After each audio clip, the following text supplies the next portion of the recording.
બાળકો શું ફ્રેન્ડ્સ મોટાઓ પણ એકદમ ખુશીથી આ રેસિપી ખાશે. ખરેખર ફ્રેન્ડ્સ એટલી લાજવાબ, એટલી ટેસ્ટી બનીને તૈયાર થાય છે કે જેના વિશે તમે ક્યારે વિચાર્યું પણ નહીં હોય. અને હા, ટેસ્ટીની સાથે સાથે હેલ્ધી પણ છે.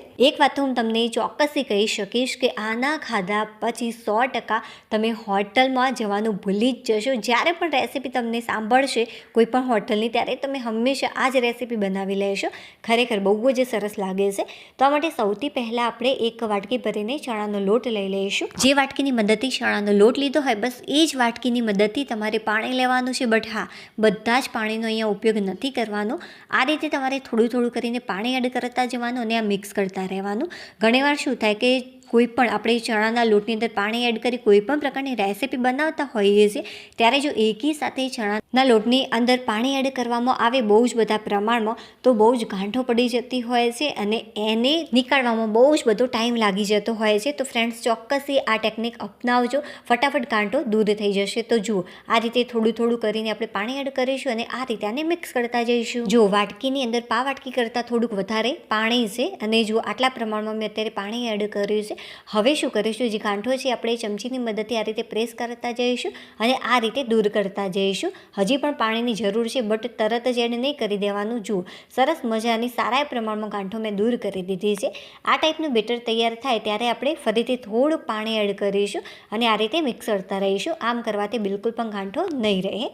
જુઓ, કેટલું સરસ મજાનું એકદમ સ્મૂથ બેટર બનીને તૈયાર થયું છે. જો હું ફરીથી બતાવું, એકદમ પરફેક્ટ છે આની થિકનેસ. તો ફ્રેન્ડ્સ, એક વાટકી ચણાના લોટની સામે આની અંદર મેં અડધી વાટકી કરતાં વધારે પાણીનો ઉપયોગ કર્યો છે. પા વાટકી જેટલું પાણી બચી ગયું છે એક વાટકીમાંથી. બેટર બહુ જ પાતળું ન થઈ જાય એનું ખાસ ધ્યાન રાખવાનું. હવે બીજા બાઉલની અંદર 4 ચમચી જેટલી ઝીણી ચોપ કરેલી ડુંગળી, 4 ચમચી જેટલી ઝીણી ચોપ કરેલી કોબીજ અને એટલા જ પ્રમાણમાં મેં ટામેટું લીધું છે. હવે 3 ચમચી જેટલી આની અંદર કોથમીર એડ કરી દઈશું. એક ઝીણું ચોપ કરેલું લીલું મરચું લીધું છે. જો બાળકો માટે બનાવતા હોય તો ફક્ત લાલ મરચાંનો ઉપયોગ કરવાનો. હવે સ્વાદ અનુસાર 1 ચમચી જેટલું મીઠું, અડધી ચમચી જેટલું કાશ્મીરી લાલ મરચું પાવડર અને 5 ચમચી જેટલી હળદર એડ કરી બધા જ મસાલા સારી રીતે એકવાર આપણે મિક્સ કરી લઈશું. જુઓ ફ્રેન્ડ્સ, આની અંદર વેજીટેબલનો પણ ઉપયોગ થાય છે અને ઘરે રહેલા મસાલાનો જ આપણે આની અંદર ઉપયોગ કરીશું. છતાં પણ ખૂબ જ ટેસ્ટી લાગે છે અને હેલ્ધી રેસિપી બનીને તૈયાર થતી હોય છે. તો બસ મેં આને સારી રીતે મિક્સ કરી લીધું છે. બહુ જ સરસ આની સુગંધ આવી રહી છે. ખાસ કરીને કોથમીરીની અને જે મસાલા એડ કર્યા છે એની પણ ડુંગળી સાથે બહુ જ સરસ સુગંધ આવે છે. હવે બેટરની અંદર આપણે મસાલાવાળું શાકભાજી ઉમેરી દઈશું. તમને એમ થશે કે મસાલા તમે પાછળથી પણ એડ કરી શકતા હતા, બટ પાછળથી મસાલા એડ કરવાથી એની અંદર ગાંઠો પડી જતી હોય છે અને એ ગાંઠોને દૂર કરવા માટે તમારે પાછી મહેનત કરવી પડતી હોય છે. એના કરતાં બીજા વાસણની અંદર આ રીતે મસાલાવાળું શાકભાજી કરી અને જો તમે આ રીતે મિક્સ કરશો તો બહુ જ ઇઝીલી તમે મિક્સ કરી શકો છો. અને હા, આ રેસીપી તમે બે રીતે પણ તૈયાર કરી શકો છો. જે આપણે સલાડ તૈયાર કર્યો તો મસાલાવાળો, એ તમારે થોડોક રાખવાનો બાજુમાં અને થોડોક આની અંદર પણ એડ કરી શકો છો, અથવા તો આની અંદર એડ કરવાની જરૂરિયાત જ નથી. હું તમને બીજી રીત પણ પાછળથી કહીશ. તમને જે પણ યોગ્ય લાગે એ રીતે તમે તૈયાર કરી શકો છો. બહુ જ સરસ રીતે બેટર મેં તૈયાર કરી લીધું છે. ચાલો હવે આપણે આગળની પ્રોસેસ જોઈ લઈએ. તો ફ્રેન્ડ્સ, આટલો લોટ બચી ગયો હતો રોટલી બનાવતા પછી. આ રેસીપી બનાવવા માટે જો લોટ નહીં વધ્યો હોય તો પણ તમે સ્પેશિયલ આ માટે લોટ તૈયાર કરશો. જો સરસ મજાનો લોટ બાંધેલો છે રોટલીનો. બહુ જ વધારે પડતો કઠણ પણ નથી અને બહુ જ વધારે પડતો સોફ્ટ પણ નથી.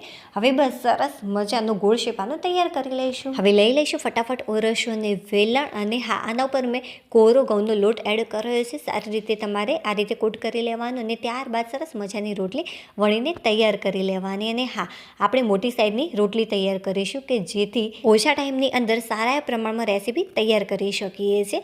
એક જ તમે ખાશો રોટલો તો ધરાઈ રહેશો. હવે બસ સરસ મજાની રોટલી આપણે તૈયાર કરી લેવાની છે. બહુ જાડી પણ નથી રાખવાની અને બહુ પાતળી પણ નથી રાખવાની. આટલી સાઈઝ પરફેક્ટ છે. જો સામાન્ય આના કરતાં જાડી રહી જાય અથવા તો સામાન્ય પાતળી રહી જાય તો એનાથી કંઈ જ ફરક નથી પડવાનો. તો ફ્રેન્ડ્સ, સારો એવો ગરમ થઈ ગયો છે. હવે જે ગેસની ફ્લેમ છે આપણે એકદમ ધીમી કરી દઈશું અને રોટલીને મૂકી દઈશું આની અંદર. અને હા ફ્રેન્ડ્સ, એક વિડીયો બનાવવામાં ખરેખર બહુ જ મહેનત લાગતી હોય છે. થોડીક પણ રેસીપી પસંદ આવી હોય, યુનિક લાગી હોય તો પ્લીઝ વિડીયોને લાઇક કરી દેજો. ચેનલ પર નવા હોય તો ચેનલને સબસ્ક્રાઈબ કરવાનું બિલકુલ પણ ભૂલતા નહીં. એક સાઈડથી કાચી પાકી કૂક થઈ જાય ત્યારબાદ આપણે આને ટર્ન કરી લઈશું અને જે ગેસની ફ્લેમ છે મીડિયમ કરી દેવાની. બહુ ફાસ્ટ પણ નહીં અને બહુ સ્લો પણ નહીં. તેલ બધી જગ્યાએ મેં સારી રીતે લગાવી લીધું છે. તેલની જગ્યાએ તમે બટર અથવા તો ઘીનો પણ ઉપયોગ કરી શકો છો. તેલ સારી રીતે લગાવ્યા બાદ તરત જ આપણે આને ટર્ન કરી દઈશું. જુઓ થોડી કાચી પાકી કૂક થઈ ગઈ છે. હવે ગેસની ફ્લેમ એકદમ તમારે ધીમી કરી દેવાની અને તરત જ આપણે જે તૈયાર કર્યું છે બેટર એ આ રીતે સ્પ્રેડ કરી દઈશું. અને હા, જે બેટર છે તમારે પાતળું સ્પ્રેડ કરવાનું, બહુ જાડું નથી રાખવાનું.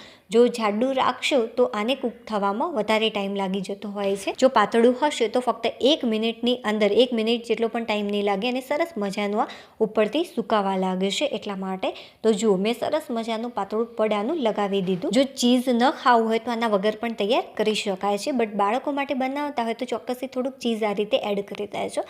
તો સૌથી પહેલાં હું થોડુંક જ ચીઝ આ રીતે છીણીને ઉપરથી એડ કરું છું. ચણાના લોટનું ઉપરનું પડ સુકાઈ જાય ત્યારબાદ આપણે એને ટર્ન કરીશું. સરસ મજાનું સુકાઈ ગયું છે.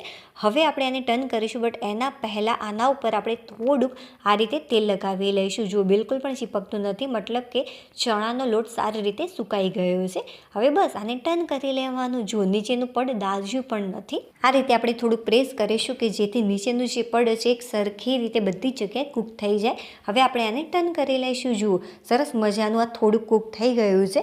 હવે આપણે શું કરીશું, આને વધારે ટેસ્ટી બનાવવા માટે ઉપરથી ફરીથી આપણે સારા પ્રમાણમાં ચીઝ આ રીતે છીણી લઈશું. જો બાળકને પનીર ખવડાવવા તમે માગતા હોય તો આ રીતે ઉપરથી પનીર પણ છીણી શકાય છે, બટ જે ચીઝ છે એનો ટેસ્ટ અલગ જ લાગતો હોય છે આના ઉપર. હવે સારી એવી તીખાશ આવે એ માટે મેં લીધા છે ચીલી ફ્લેક્સ. જો ચીલી ફ્લેક્સ ન હોય તો આના વગર પણ તૈયાર કરી શકાય છે. અને હા, બાળકો માટે બનાવતા હોય તો બિલકુલ પણ ચીલી ફ્લેક્સ એડ ન કરતા, નહીં તો તીખું લાગશે. નીચેનું પડ સારી રીતે કૂક થઈ જાય અને નીચેનું પડ થોડું ક્રિસ્પી થાય ત્યાં સુધી આપણે આને કૂક કરીશું. તો આ રીતે ચેક કરી લેવાનું. બહુ જ સરસ રીતે આ કૂક થઈ ગયું છે. ગેસ મેં બંધ કરી દીધો છે. ગેસ બંધ કર્યા બાદ આપણે થોડોક આના ઉપર આ રીતે ટોમેટો કેચઅપ ઉમેરીશું કે જેથી બાળકોને આ વધારે પસંદ આવે. ચાલો સૂર્યપ્રકાશમાં હું તમને આનું ઓરિજિનલ રિઝલ્ટ બતાવું કે ખરેખર જે રેસીપી છે દેખામાં કેવી બને. હવે બસ તાવેતાની મદદથી આપણે આને આ રીતે કટ કરી લઈશું. તાવેતાની મદદથી એકદમ ઇઝીલી કટ થઈ જતું હોય છે. જો ફ્રેન્ડ્સ, સૂર્યપ્રકાશમાં આનું ઓરિજિનલ રિઝલ્ટ કેટલી સરસ મજાની એકદમ ટેસ્ટી અને લાજવાબ રેસીપી બનીને તૈયાર થઈ છે.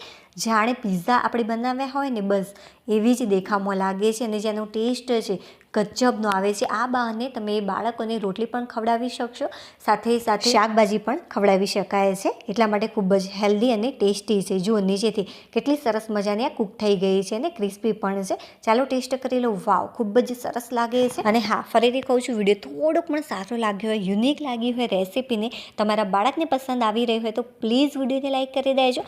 ચેનલ ઉપર નવા હોય તો ચેનલને સબસ્ક્રાઈબ કરવાનું બિલકુલ પણ ભૂલતા નહીં. ચાલો હવે આપણે ફરીથી મળીશું નવી ટેસ્ટી રેસીપી સાથે. ત્યાં સુધી બાય.